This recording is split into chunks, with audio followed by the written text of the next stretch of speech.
დღეს ვართ თიანეთში და ვიღებთ ავთენტურ ფშაურ ხინკალს. ხინკლის ომისთვის ვიყენებთ პირველი ხარისხის ხვილს და წყალში ვხსნით მარილს, რომ გაბრტყელების დროს გაუხსნელმა კრისტალებმა ცომი არ გამიხიოს.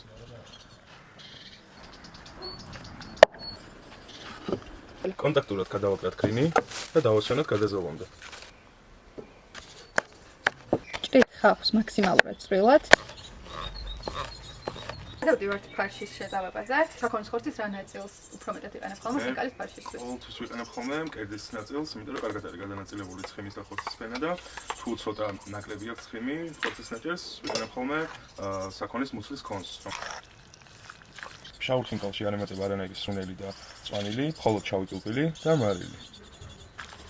ბულიონისთვის ეტაპობრივად ვამატებ წყალს და ერთი მარტივი ხრიკი არსებობს იმისთვის, რომ გავიგოთ საკმარისია თუ არა წყალი. ვასწავლეთ ფარშის ზედაპირს და ვაკეთებთ ხმულს და მარტივად უნდა ჩაგობდეს წყალი.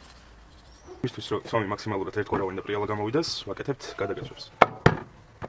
ცომა ბუშტუკები არ გაიკეთოს, გადაკეცვის შემდეგ ამ მიმართულებით გავაგრძელოთ ათხელები.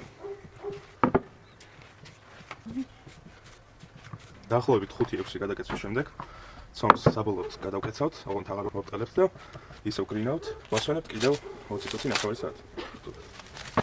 ასვენების შემდეგ გადავდივართ გაბრტყელებაზე. ბრტყელების დროს ჯობია რომ ძალა დაატანოთ თანაბრად, რომ ცომი თანაბრად გაბრტყელდეს. ამ ეტაპზე ცომს არ ჭირდება ფქვილის დახმარება, მაგრამ თუ მაინც გაგიჭირდათ გაბრტყელება, დახმარეთ ცოტა ფქვილი.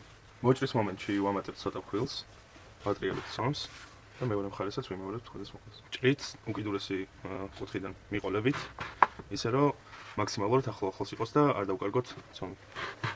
ამ დარჩენილი ცომის გადაზელვა და ხელახალ გამოყენება თავისუფლად შეიძლება. შევკრათ გუნდად, დავაპლასტიკოთ და შევინახოთ. გათხელების მომენტში მნიშვნელოვანია, რომ ყოველი გადატარების შემდეგ შევცვალოთ მიმართულება.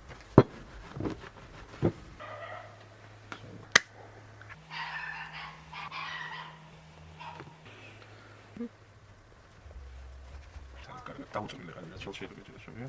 ხინკალს ხარშავთ მარილ წყალში და წყალი კარგად უნდა იყოს მარილით გაჯერებული. მიგვაქვს ახლოს წყალთან თითქმის ერთ წყალში და კუჭით დაბლა. ანუ ძირები არ უნდა ჩავყალოთ, თორემ მიიგრავს სხვა.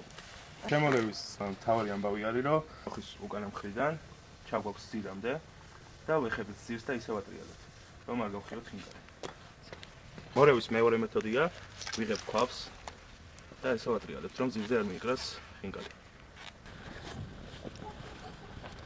ვასხავთ წყალს, რომ გაჩერდეს აქტიური დუღილი და ზედმეტად არ გადაიხარჯოს.